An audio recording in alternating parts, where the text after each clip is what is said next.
Hi guys, good morning. This is Coach Arnel. Magandang blessed day ngayon para sa inyong lahat po, mga kapopo, mga kabadminton, mga kababayan ko. Ah, Salamat sa suporta nyo sa badminton club dito sa amin sa Carmona Estates. Si Smashers, tagal na to, mga 2010 pa to eh. So ito po yung first badminton club dito sa Carmona Estate.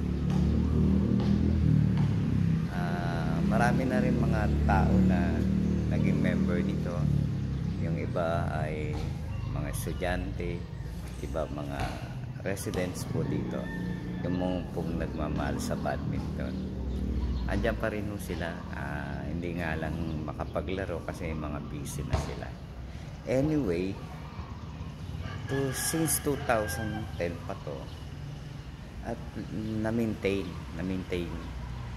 kailangan ko i-maintain kasi para dito sa kinabukasan ng ibang bata dito, yung mga willing talagang maglaro ng badminton as aspirants, being a varsity or varsity na sila. Yung iba, ang problema siguro pagka sila ay nabagot, yan, dapat hindi sila mababagot. Kung gusto nilang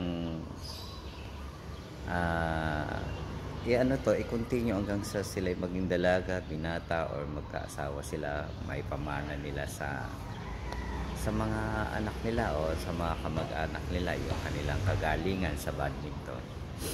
Sana ituloy-tuloy nila.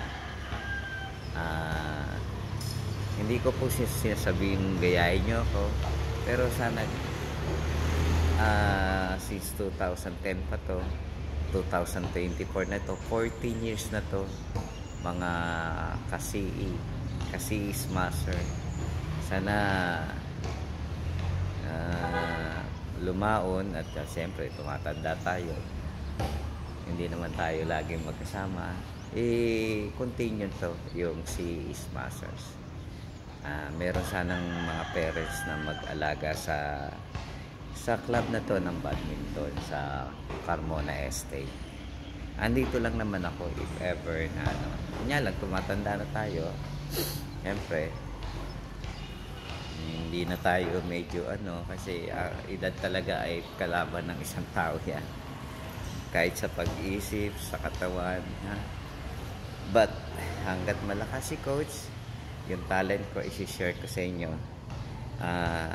Only say God bless you all. Rinawa ay kayo ay patnubayan ng poong may kapal. Magandang araw. Tuesday ngayon, holiday, kagitingan na day. Happy kagitingan day sa inyo lahat, tayo mga Pilipino. Amen.